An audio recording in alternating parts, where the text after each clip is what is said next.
All right, I'm here with Cara. Isn't she a good looking pit bull? Come in. Let's everybody see how pretty you are. Sit. So Cara, we have not a privacy fence over here. We're on a main road and there's a lot of people that walk here and walk on this side.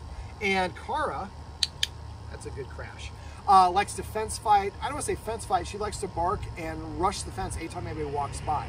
Now this is a problem for dogs because, and this behavior usually comes from a lack of rules or structure that the dog has. And so we talked about that off camera. If your dog does that sort of thing, ask yourself, what rules does my dog have? And it doesn't have any rules, there's a contributing factor there.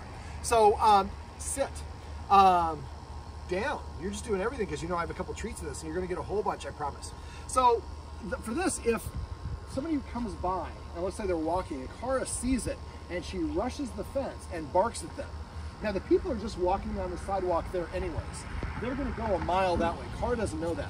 From Cara's perspective, these people appeared, dogs learn through association, repetition, and good timing. So every time the people appear and I run at them and bark at them, what do? They leave. Clearly I'm saving the day. They were coming to steal stuff from our house, but for my due diligence as the dog, I barked and charged them and I made them go away. Do my humans appreciate it? No, they yell at me to stop barking at the fence. But every time that happens, that reinforces and validates the dog's behavior and makes them more likely to want to do this in the future.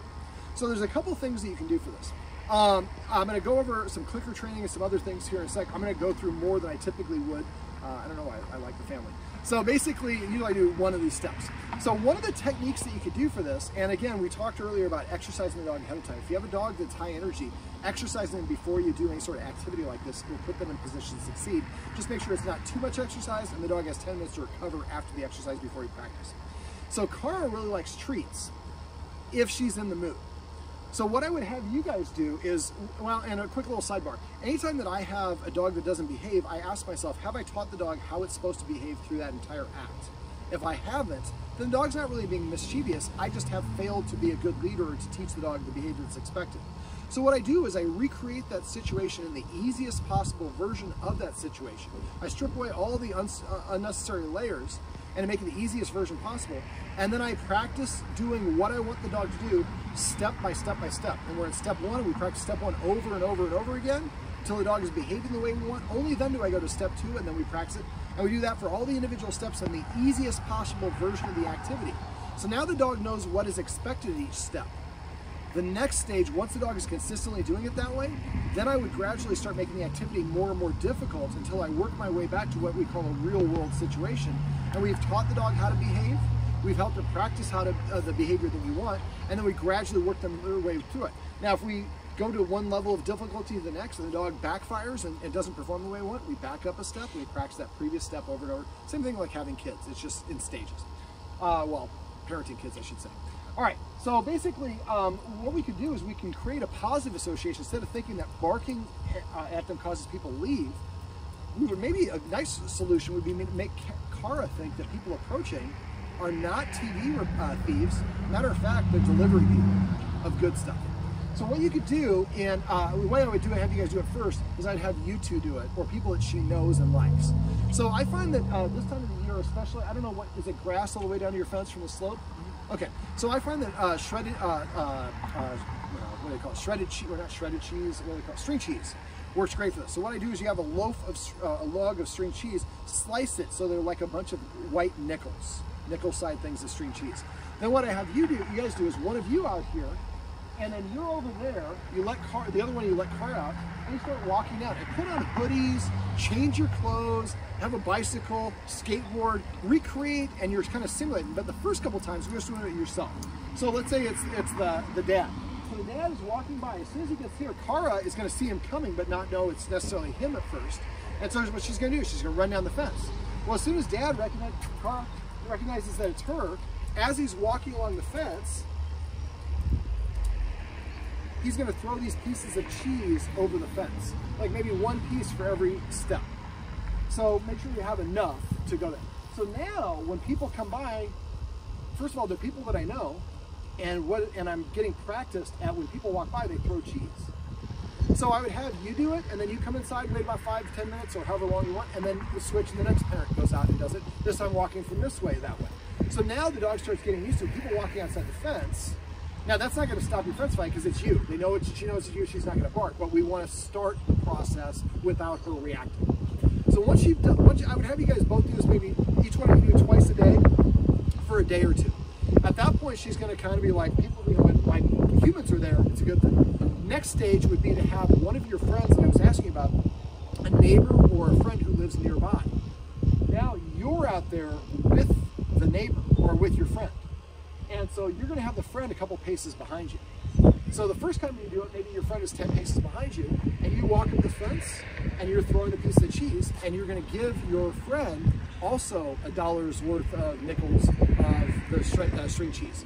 So if Cara, hopefully she just stays with you, and you're throwing the treats, and she's walking along the fence, and your friend is behind you.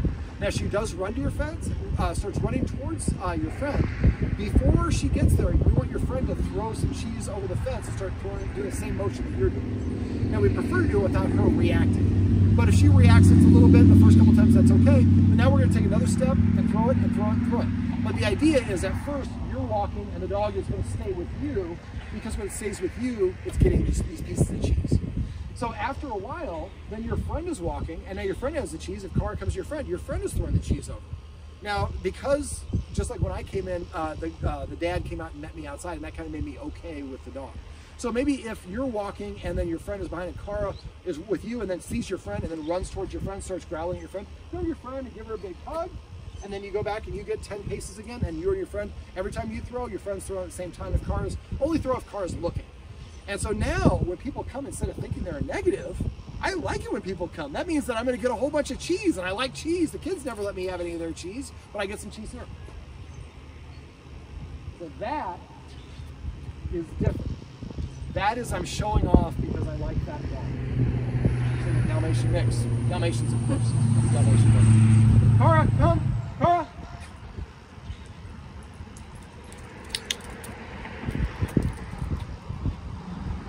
Come. Now you saw she came up, and I was waiting. I was expecting to sit. We've been practicing this a little bit off camera. She didn't give me this thing because she's already thinking about going back there to that dog. That's one of the things we're going to talk about here in a second.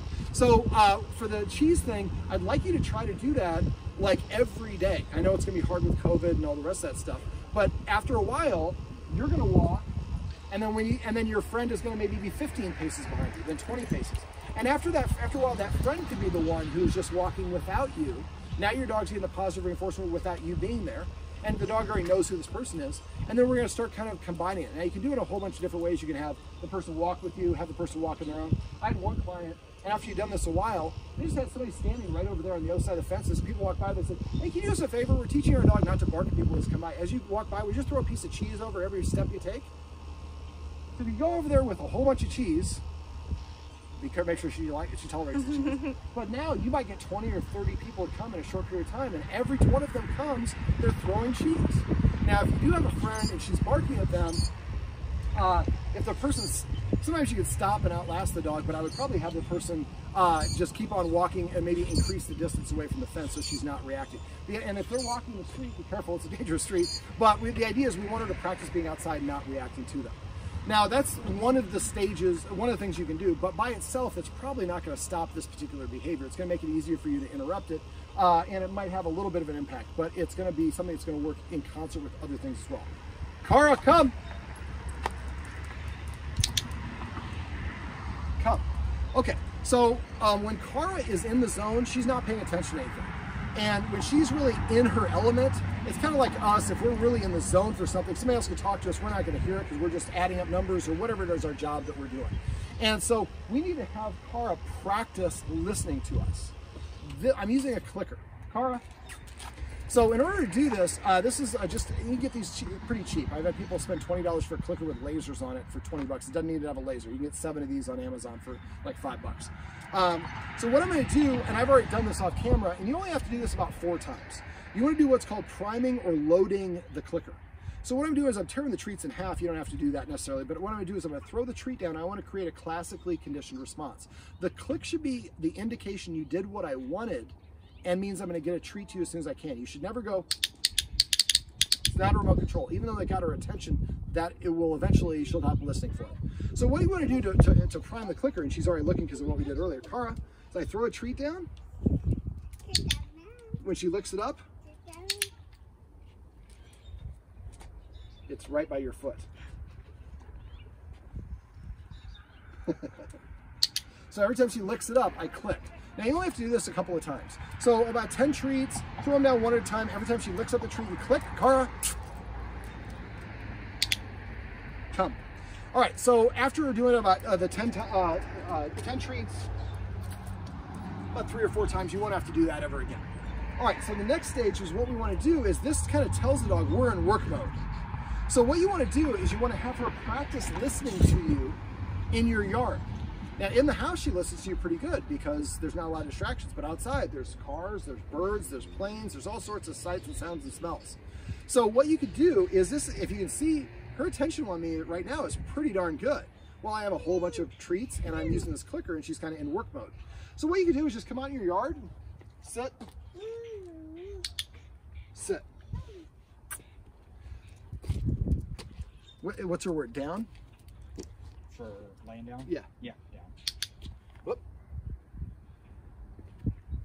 I don't like your chest being up, but I guess we're demonstrating, so. All right, down, down. So what you want to do is just walk around your yard asking for sits, downs, rolls over, whatever the commands are that she knows, and having her practice listening to you when there's nobody walking by. If somebody's walking by, that's going to be really hard for her to do. So walking around is just going to get her orientated towards you. So that would be something I would do maybe for a couple more days. So she just, when you're out in the yard, she's kind of like keeping an eye on you. Then what you want to do, and we're going to walk this way, I'm going to have you stay at the edge of the deck, I'm going to walk over here in the grass. So I want to walk and I want to kind of have Cara forget that we're doing this. I'm going to talk a little bit, I'm just going to ignore. Now I've got the treat, so if she's doing this, you're just going to walk around, keep on walking around yourself. And then when she finally, eventually wanders off, one of the things I'd like you to do is click her coming back to you. So when she goes down there and she likes to hang out kind of on the bluff over there, when she goes over there on her own, Cara, come, and be careful about just saying just Cara. A lot of the time we say Cara and we're calling the dog by its name, meaning to come to us. Cara, come would be a better way to do it, or just saying come. So the idea is now she's over there, what we want her to do is practice coming from there over here. And the more that we do this, eventually she gets in a habit of doing it more and more often. And we're helping her practice it, again, in an easier version. Now we're gonna have a couple people who are gonna be walking by the fence. They're about right there now, so I gotta cut 5 to 10 more seconds. Cara! Come. So I'm clicking for her to come. Now I can click on her first step towards me or her last step. Cara, come. Cara, come.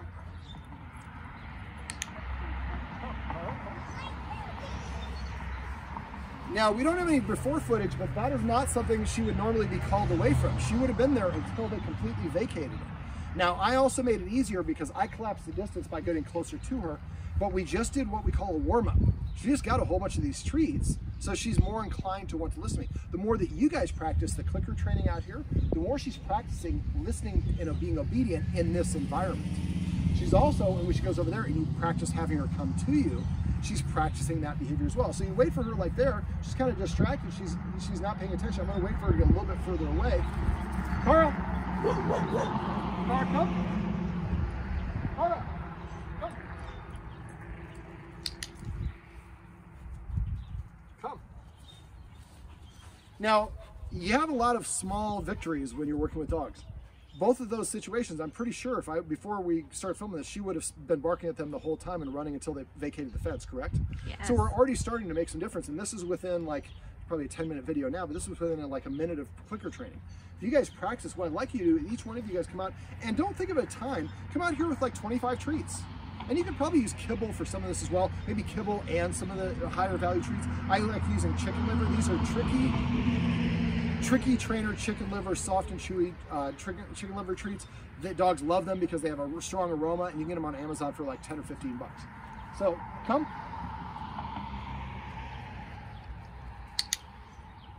Come. So the click was she put her butt down. I expect the dog to come and put the butt down before I even consider petting you. Come. Come. So now we've got her practiced at coming to us. She's practiced listening to us. We also talked about rules and structure and some things off camera that are really going to help. The last thing, last two things. The closer she gets to that fence, the more intense, which is why I collapse the distance by walking over there to call her. So one of the tips I suggest to the guardians, right on this side of those boxes there, if they put a temporary fence from there all the way behind the trees that you can't see, you can get them on Lowe's or Home Depot. It's a square, it's wire, but it's got plastic around it. You can put it up there. That is going to be like a 5-foot buffer between her and the fence. If she can't get all the way to the fence, that's going to make her less intense about it. And so that's another little tip. It's not going to fix the problem, but it'll make the problem less intense, which will help. Now, another thing you can do is get a long lead. Now, this is probably what I would do is I would practice having her doing all the stuff that I talked about before. So for the clicker training, each one of you come out here with 25 treats or pieces of kibble, walk around the yard, walk over there. But again, if somebody's over there, get her attention and try to walk her away, ask for some sits and downs so she's not focusing on that. The idea then with a long lead is after we practice that, I'd maybe have you guys practice that for about anywhere from like 5 days to maybe 2 or 3 weeks. So you're coming out here and just practicing, so you're just practicing dialing in it. So then I would have you get like a 10 or 15 foot lead.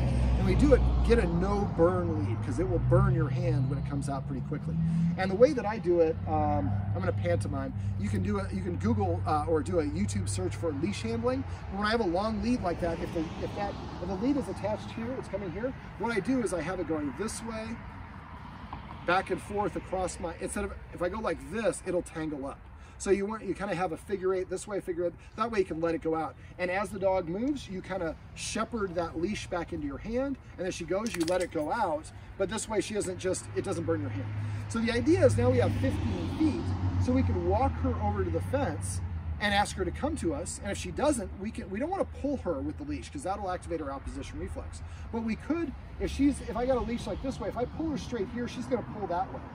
But if I walk it this way and pull her in this direction, now I'm pulling her to the side. And it's easier to pull a dog to the side, much easier and better, because they're not going to pull against you quite as much. So the idea is now we can do this at times when there are people out here. We've already spent about, anywhere from 5 days to 3 weeks practicing the recalls. So, and another thing you might do to spike that is have one of you or have the kids on the other side, maybe one of you with the kids on the other side, call her over there, she comes to you, she doesn't get a treat for going over there though. But as soon as you call her, she comes to you, then, Cora, come. Come. So as soon as your butt hits the ground, you click, and then you give her the treat and say, come, then they would call her again. And what I would do is I'd walk from your fire pit to that fence, calling her this way the length of your yard. So try to make that, Cara, come.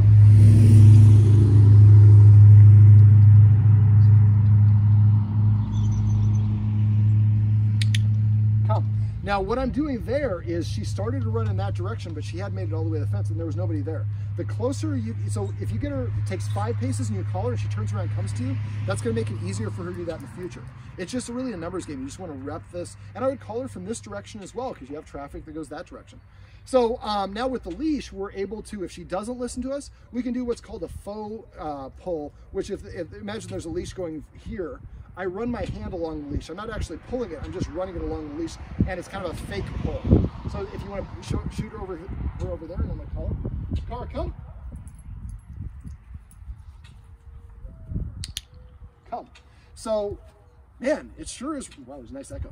It sure is a fun thing to run from the fence over here because I get a treat. And have her come over there, all sorts of different places, so she gets, the idea is she's practicing running away from the fence.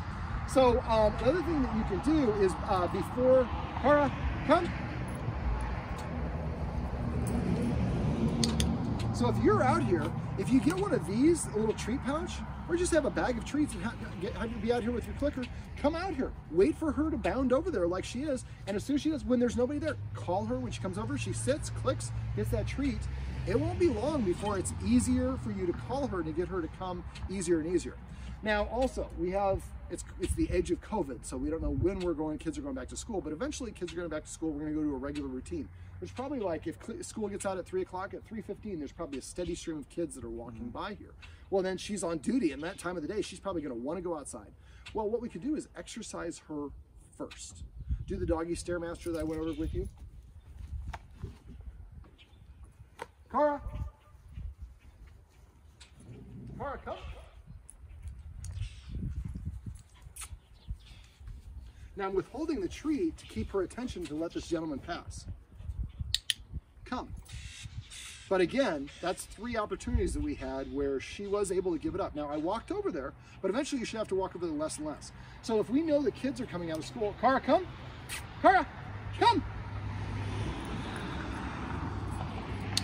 Come. I probably should have made her sit. So if we exercise her for 15 minutes on the stairs or however, whatever the exercise amount is, give her 10 minutes of rest, then have her out here, that's a great way, it's gonna make it easier for her to perform. Now, she's a strong dog, so I guess that post would probably work there. You'd have to move your heel. But sometimes what I want a dog to do is practice the behavior that I want without being able to run to the fence. Now, if she's barking over here, then that would not be a good opportunity to do it. But what I would do is get like a 6 or 8 foot leash, run it around the leg of that thing, and then run it through the handle. So now she has about 6 foot, she can get to about here. The more that a dog runs around, the more animated, or we call it aroused, they get. And the more worked up they get. It's kind of like we start an argument. The more we argue, the higher and more intense it gets. The closer she gets to the fence, the more intense it is. So what we could do is we exercise her, put her on this leash, and then put one of your chairs over there and sit there with her. And then if she looks at them and doesn't bark, click, give her a treat, and come up with a word that means to observe. Call it voyeur, whatever you want to say. And so now what we're doing is we're helping her practice looking at people as they pass by. And I look at them. See how she looked at me? So I call this click for looks. So can you see her and me in the shot at the same time? Yes. So she's looking here, watch this. Well, we didn't probably do it. You didn't perform as well as I like, but you're cute as hell, so I'll give you treats anyway. After you've done enough clicker training, she's gonna hear that click and snap her head around in whatever direction the click came from. So now, I'm the dog, I'm sitting here, I'm chilling, I see a jogger, I'm like, look, and you click. As soon as I look, and then I look at you, what were you clicking at? And then the treat is coming down here. So now what we're doing is we're clicking for her looking at the person as they're approaching. She can't run towards them because she's on the leash. Now that's the first stage of this step. So now after we've done that, you want to keep on doing that until and she looks at them and clicks, and you click and she looks up right up at you. And after a while, then you want to wait for her to the person to take 1 step before you click. So she's looking at them, she watches them take a full step, and then you click, and then she looks away and gets the treats. Then just click on after a while for the second, until it gets to the 2nd step and then the 3rd step. What we're hoping to do is after a while, she sees them taking steps, and what normally happens when she sees them taking steps is she hears the click and she turns away. So basically what we're doing is we're teaching her, when you see somebody there, turn away from them and get rewarded for doing so. Now the reason I mention this is because for dogs, a lot of times, Cara, I went through this with Cara when I first got here. Sit. So I reached to pet Cara and she turned her head to the side or she ducked her head down. That's a dog's way of saying, I don't want you to pet me. We call that a cutoff signal, turning away.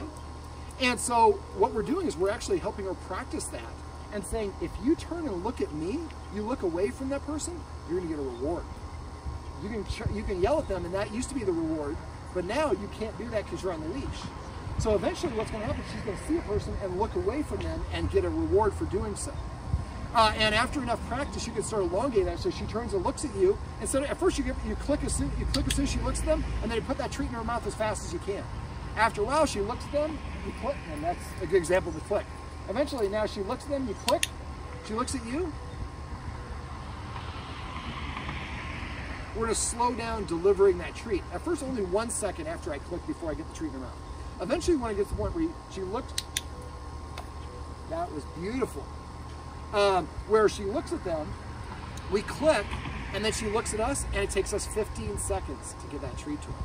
15 seconds gives them a lot of time to pass along your fence. And she can't run at them anyways. Now, if she is reacting, lunging, pulling, barking over there on the leash, they're too close. Then you can't do that one. So don't do that if that's the case. If that is the case, I might do something to like block her visual acuity if you could. Maybe get a couple pieces of cardboard so there's only like a little section of the fence that she can see.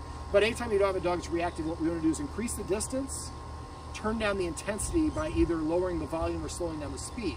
So what you might do is have somebody else, on a Sunday out there, if she can't be at that length without reacting, then maybe you exercise her and then do it on a Sunday where you have one of your friends that she doesn't know walking on the other side of the grass in the street very slowly and a little bit further distance. So what we want her to do is, like I talked about earlier, practicing an easier version of the activity. So now she watches this person pass and feels pretty good about them because they're not too close to the fence, she's not too close to them, and they're not moving very quickly. Now again, if we do these things, I talked about several different elements of this all in one video, but if you put all these elements together, so now when people walk by the fence, it means I'm getting treats. I'm also practicing, Kara, come. I'm getting better and better at listening to my humans. Come. The clicker puts her in that work mode. Now we can train her to actually look at people and actually think it's a good thing. And if we need to, we can put that extra barrier fence in there so she can't get as close to it, which also will help. But don't be afraid to walk down towards there and call her, but don't say Kara, Kara, Kara, Kara, Kara. I said Kara first time. But that'll train her to ignore. So just keep walking towards her, Kara. And sometimes also for dogs, the lower you go, the more appealing. If you watch her, I'll wait for her to kind of look in my direction. See how she came over to me just for ducking down. So you can use that, you can call her gently, but try to avoid yelling at her or a lot of verbalization because that's going to actually confuse her. Kara, sit. And kiss. Kisses. This is my buddy Kara. Yeah, sit. You want to sign off and let them see you. This is my buddy Kara, and these are some tips and tricks you can use if you have a dog that likes to fence fight or doesn't listen to you when it's outside. Kara.